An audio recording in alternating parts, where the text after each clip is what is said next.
اور اس کی جیتی جاگتی مثال حضرت سمیہ کا وہ واقعہ جب ان کے دونوں پیر باندھ دیے گئے اور دونوں ہاتھ باندھ دیے گئے اور سمیہ سے کہا گیا، ایک نیزہ لایا گیا اور کہا سمیہ دیکھ، محمد کے رب کو چھوڑ دے، جن کو تو پہلے مانتی تھی انہی کو اپنا معبود مان لے۔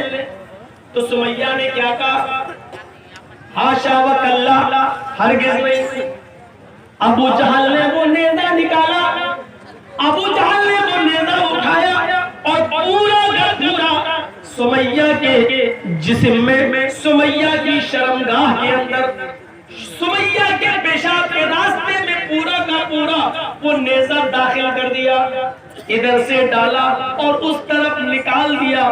سمیہ کے ہاتھ پیچھے سے بندھے تھے، وہ بوڑھی عورت تھی، آسمان پر نظریں ڈالتی ہے، اس موقع پر بھی اس کی زبان سے یہ نہیں نکلا اے اللہ تو میری مدد کر یا مجھے بچا لے۔ اس نے اپنی زندگی کے بارے میں نہیں کہا، اس نے دعا بھی مانگی تو یہ دعا مانگی، یا ربی ثبت قدمی علی دینک یا ارحم الراحمین، اے ارحم الراحمین، اے رحم کرنے والے، اے ہمارے رب، اس کا نیزہ میری شرمگاہ کو پار کر گئے، اس کی دی ہوئی تکلیف سے کہیں میں اسلام نہ چھوڑ بیٹھوں، کہیں دین نہ چھوڑ بیٹھوں، اے اللہ مجھے میرے دین پر جمع دینا، مجھے میرے دین پر ثابت رکھنا، اے اللہ اس کی دی ہوئی تکلیفوں سے کہیں میں دین نہ چھوڑ بیٹھوں، کہیں تکلیفوں سے تنگ آ کر میں دین قربان نہ کر دوں۔ اس موقع پر بھی وہ اپنے دین کی سلامتی مانگ رہی ہے، یہ ہے اسلام میں رکھنا۔ سمیہ کو ستایا گیا لیکن سمیہ اسلام نہیں چھوڑ رہی ہے، اسلام سمیہ کو نہیں چھوڑ رہا ہے۔ یہ زندگی ہونی چاہیے ہماری، اسلام لانے کے بعد اور اسلام کے ساتھ لاکھ دنیا کوشش کرے۔ ابھی جا رہے ہیں نا تقریر کے بعد، کل شادی ہوگی ہمارے بچے کی، ہم 3 لاکھ روپے مانگیں، اس تقریر کا اثر کل پتا چل جائے گا کتنا اسلام ہمارے اندر آیا ہے۔ اپنے بیٹے کی شادی میں لڑکی والے سے 2 لاکھ روپے ہم مانگیں گے، 3 لاکھ مانگیں گے، موٹر سائیکل مانگیں گے، آپ دیکھ لیجئے گا یہ اسلام ہماری زندگی کے اندر ہے۔ یہ سمیہ کا اسلام دیکھو، اور اس کے بعد 2 اونٹ منگائے گئے، ایک اونٹ کا چہرہ پورب کی طرف کر دیا گیا، دوسرے اونٹ کا چہرہ پشچم کی طرف کر دیا گیا۔ یہ پیر سمیہ کا اس اونٹ سے باندھ دیا گیا اور دوسرا پیر سمیہ کا دوسرے اونٹ سے باندھ دیا گیا۔ ایک اونٹ کا چہرہ پورب کی طرف، ایک کا پشچم کی طرف۔ سمیہ کے دونوں پیر بندھے، ہاتھ تو پیچھے سے پہلے ہی بندھے ہوئے تھے۔ ابو جہل نے کوڑا اٹھایا، اے سمیہ ابھی ان اونٹوں کو بھگاؤں گا اور تو چیر دی جائے گی، تیرے پیر ایک ادھر ایک ادھر چیر دیا جائے گا اور بیچ سے تیرے 2 ٹکڑے کر دیے جائیں گے۔ اب بھی تو محمد کا دین چھوڑ دے، اب بھی تو اسلام چھوڑ دے۔ سمیہ نظریں آسمان پہ ڈال کے کہتی ہے، اے ابو جہل مجھے پاگل سمجھ رکھا ہے کیا؟ اسلام میں کیسے گھل گئی تھی، یہ دیکھیے منظر، اسلام میں کیسے گھلی ہوئی تھی وہ۔ کہتی ہے اے سمیہ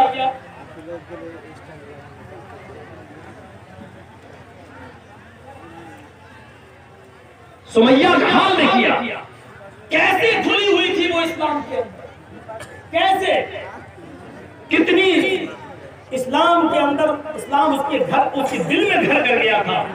سمیہ کیا کہتی ہے، اے ابو جہل وہ دیکھ۔ ابو جہل نے کہا کیا ہے، اب تجھے نہیں دکھ رہا ہے؟ کہا نہیں۔ ارے وہ جنت ہے، جنت۔ آیا ابو جہل کیا جنت دیکھ کر بھی کوئی پلٹ سکتا ہے؟ اے ابو جہل جو جنت میں دیکھ رہی ہوں اور جس جنت کی خوشبو میری ناک تک آ رہی ہے اس کو تو محسوس نہیں کر رہا ہے، وہ تیری ناک تک نہیں آ رہی ہے۔ آیا ابو جہل کوڑا تیرے ہاتھ میں ہے، جلدی مار۔ ابو جہل کہتا ہے سمیہ تجھے اپنی موت کا ڈر نہیں ہے؟ سمیہ مسکرا کے کہتے ہیں ابو جہل جلدی مار رہا ان اونٹوں کو، جلدی بھگا ان اونٹوں کو۔ جتنی دیر تو ان اونٹوں کو بھگانے میں لگا رہا ہے، قسم ہے کعبے کی رب کی، اتنی دیر مجھے جنت میں جانے میں لگ رہی ہے۔ اس منظر کو دیکھ کر آپ کیا کہیں گے؟ میرے بھائیوں کو کیسے اسلام کے اندر رچ گئی تھی، بس گئی تھی، کیسے، کیا چیز تھی اس کے اندر جو اسلام اس کے اندر گھر کر گیا۔ اس تکلیف کو دیکھ کر بھی وہ پلٹی نہیں، گھومی نہیں، اور ابو جہل نے غصے میں اونٹوں کو بھگا دیا۔ ابن سعد کے الفاظ ہیں طبقات کے اندر کہ سمیہ کے پیچھ سے دو ٹکڑے ہو گئے، سر بچ گیا، یہاں سے جسم کا حصہ الگ ہو گیا اور ایک حصہ سر کے ساتھ بچ گیا، لیکن مرتے وقت سمیہ کے چہرے پہ مسکراہٹ باقی تھی۔ ابو جہل نے پتھر اٹھا کر اپنے سر پہ مارنا شروع کر دیا۔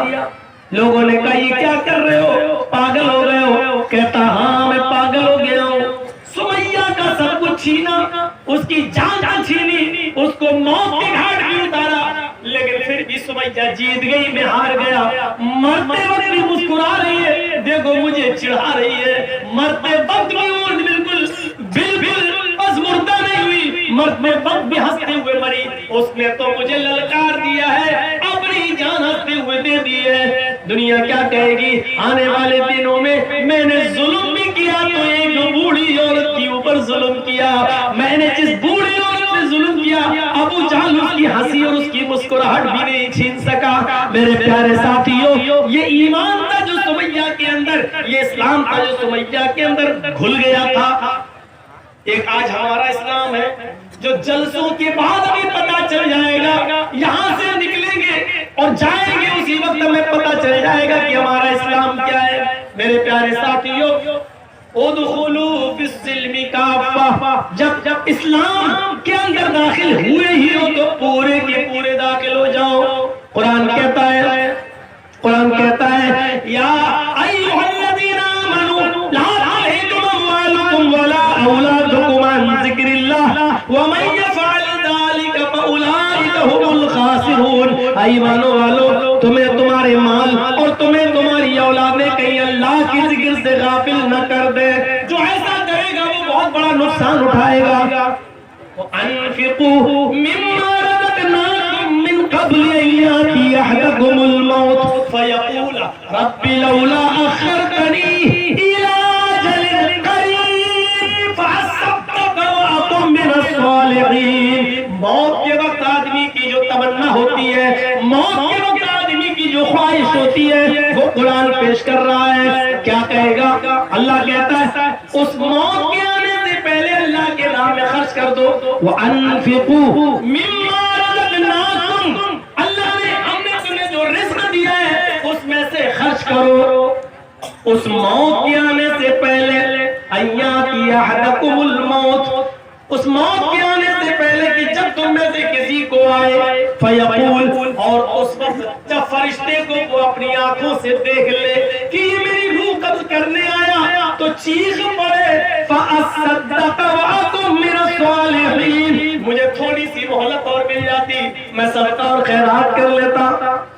لولا اخرتنی الی اجل قریب، مجھے تھوڑی سی مہلت مل جائے، 1 گھنٹے کا ٹائم دے دے اے ملک الموت، 1 گھنٹے کا ٹائم دے دے، میں ICICI بینک تک جاؤں گا، میں اسٹیٹ بینک تک جاؤں گا، میرے پاس 1 کروڑ روپیہ رکھا ہے، 50 لاکھ اپنی اولاد کو دیتا ہوں، 50 لاکھ اللہ کی راہ میں خرچ کر دیتا ہوں، مجھے 1 دن کی مہلت دے دے، زمین کے فلاں کونے میں ہمارا مال کرائے، اس کو نکال کر ہم راہ خدا میں ہم خرچ کر دیتے ہیں، تھوڑی سی مہلت دے دے، فَأَصَّدَّقَ، صدقہ کرنے کا ٹائم دے دے، خیرات کرنے کا ٹائم دے دے، مدرسوں میں زکات دینے کا ٹائم دے دے، 1 دن کی مہلت دے دے، 2 دن کی مہلت دے دے، تاکہ میں صدقہ و خیرات کر لوں، مرتے وقت آخری وقت میں نیک لوگوں میں ہو جاؤں۔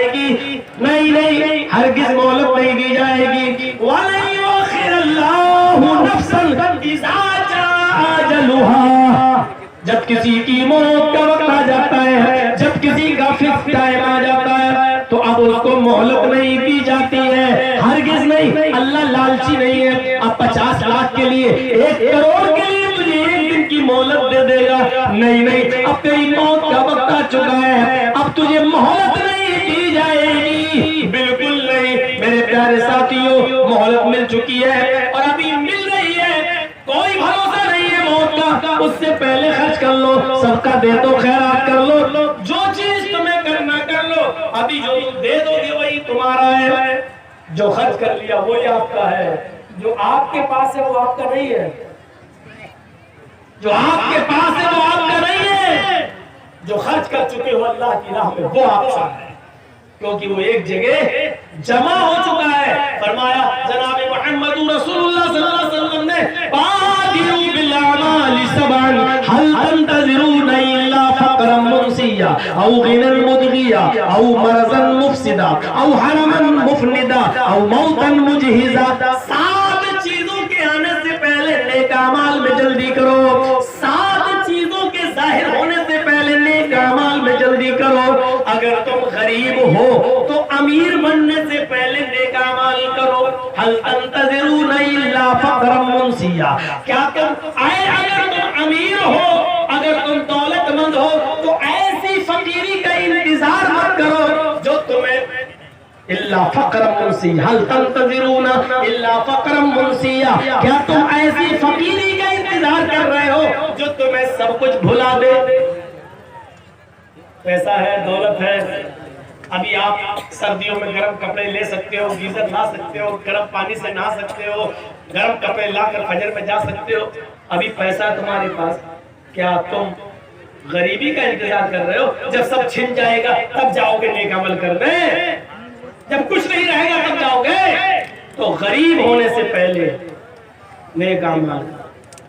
او غنی مدغیا، اگر فقیر ہو تو ٹائم ہی ٹائم ہے تمہارے پاس، وقت ہی وقت ہے، نیک اعمال کر لو۔ کیا امیر ہو جاؤ گے تب نیک اعمال کرو گے؟ ایسے امیر جو تمہیں سرکش بنا دے۔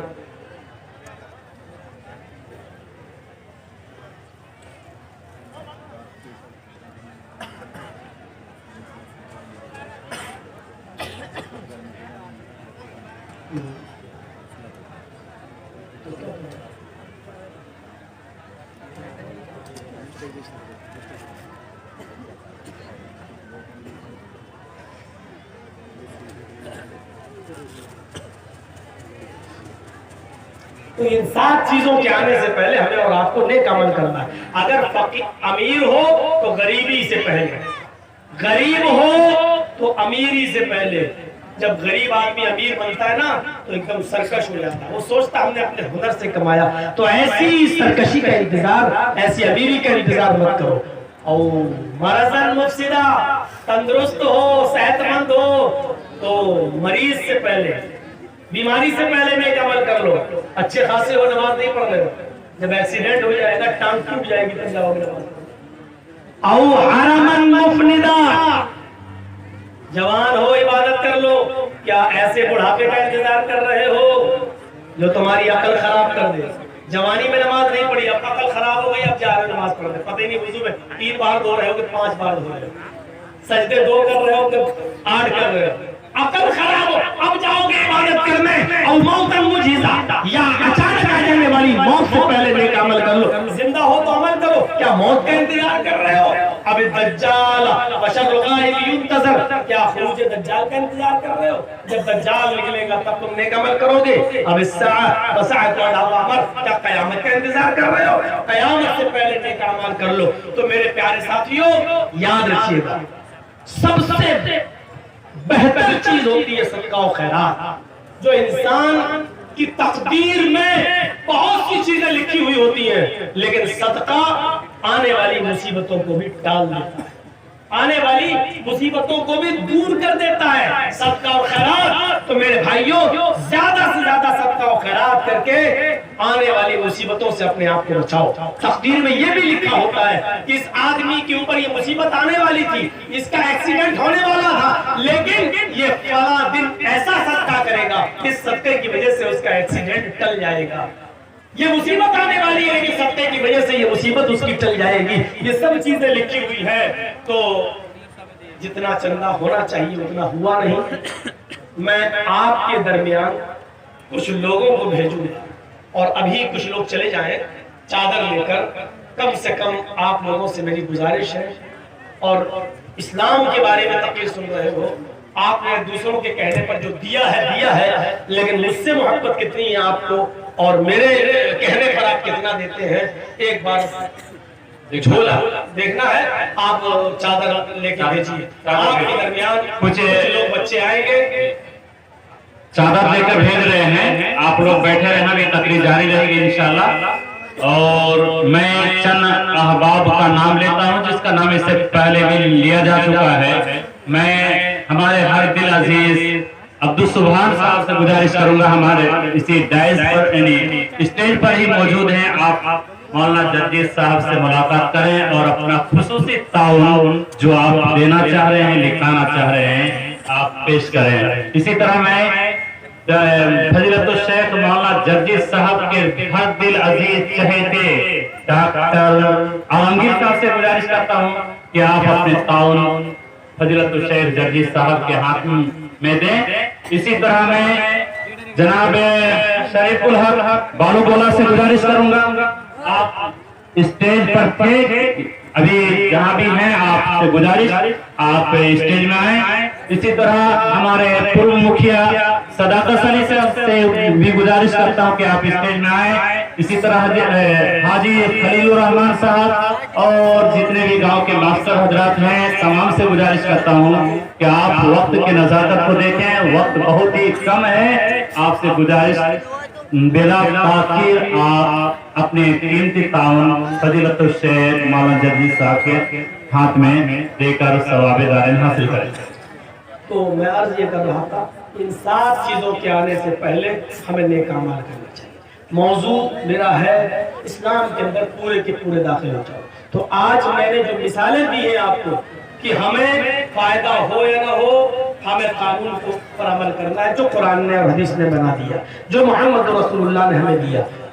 دوسری چیز ہم نے یہ بتائی کہ چند پتے بجلی کے کھمبے پر اگر گر جائیں تو بجلی کا کھمبا عام پر پیڑ نہیں ہو سکتا، اسی طریقے سے چند عبادتیں کر لینے کی وجہ سے ہم پورے مسلمان نہیں ہو سکتے ہیں۔ ہمیں پورے کے پورے مسلمان ہونا ہے اور اسلام کے اندر ہمیں پورا کا پورا داخل ہونا ہے۔ اور تیسری چیز ہم نے یہ بتائی، اسلام کے اندر ہم ایسے کھل جائیں جیسے پانی کے اندر رنگ کھل جاتا ہے، پھر رنگ کو پانی سے نکالا جائے یا پانی کو رنگ سے نکالا جائے تو دونوں ایک دوسرے سے الگ نہیں ہو سکتے ہیں۔ اسی طریقے سے اسلام ہم سے نکالا جائے یا ہم سے اسلام کو دور کیا جائے تو ہماری جان چلی جائے، لیکن اسلام ہم سے نہ جائے۔ تو یہ چیز ہمارے اندر ہونی چاہیے۔ اسلام اپنی بہت سی خوبیوں کی وجہ سے مشہور ہے جو دوسرے مذاہب کے اندر نہیں۔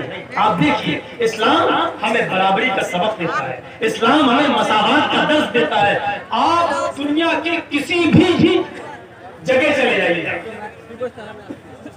یہاں تک کہ مندروں میں بھی چلے جائیے تو وہاں پر پہلے برہمن آئے گا، پھر چھتری آئے گا، پھر بیش آئے گا، پھر شودر آئے گا۔ ایک ساتھ پوجا کرنے کی برہمن اور شودر ایک ساتھ پوجا نہیں کر سکتا ہے۔ آپ کسی بھی مندر کا آپ جائزہ لے کر دیکھ لیجیے، ٹرین میں آپ چلے جائیے، آپ کی اپنی سیٹ، لیکن ایسے بہت سے لوگ مل جائیں گے جو آپ کو آپ کی سیٹ سے اٹھا دیں گے، چلیے ہٹو ہم بیٹھیں گے، زبردستی گھس جائیں گے۔ اس اسٹیج پر بھی آپ کسی کو بھی اٹھا سکتے ہیں اور کسی کو بھی بٹھا سکتے ہیں، لیکن مساوات کا درس اسلام نے ایسے دیا ہے کہ اگر آپ مسجد میں نماز پڑھنے کے لیے گئے اور آپ بہت غریب ہیں لیکن آپ اگلی صف میں اگر بیٹھ گئے اور اگلی صف بھر گئی تو آپ کو اس ملک کا بادشاہ اگر مسلمان ہو جائے یا سعودی عرب کا بادشاہ جو مسلمان ہے اگر وہ بھی جائے تو اگلی صف سے کسی غریب کو اگر ہٹانا چاہے تو بادشاہ کا باپ بھی اس کو اگلی صف سے نہیں ہٹا سکتا۔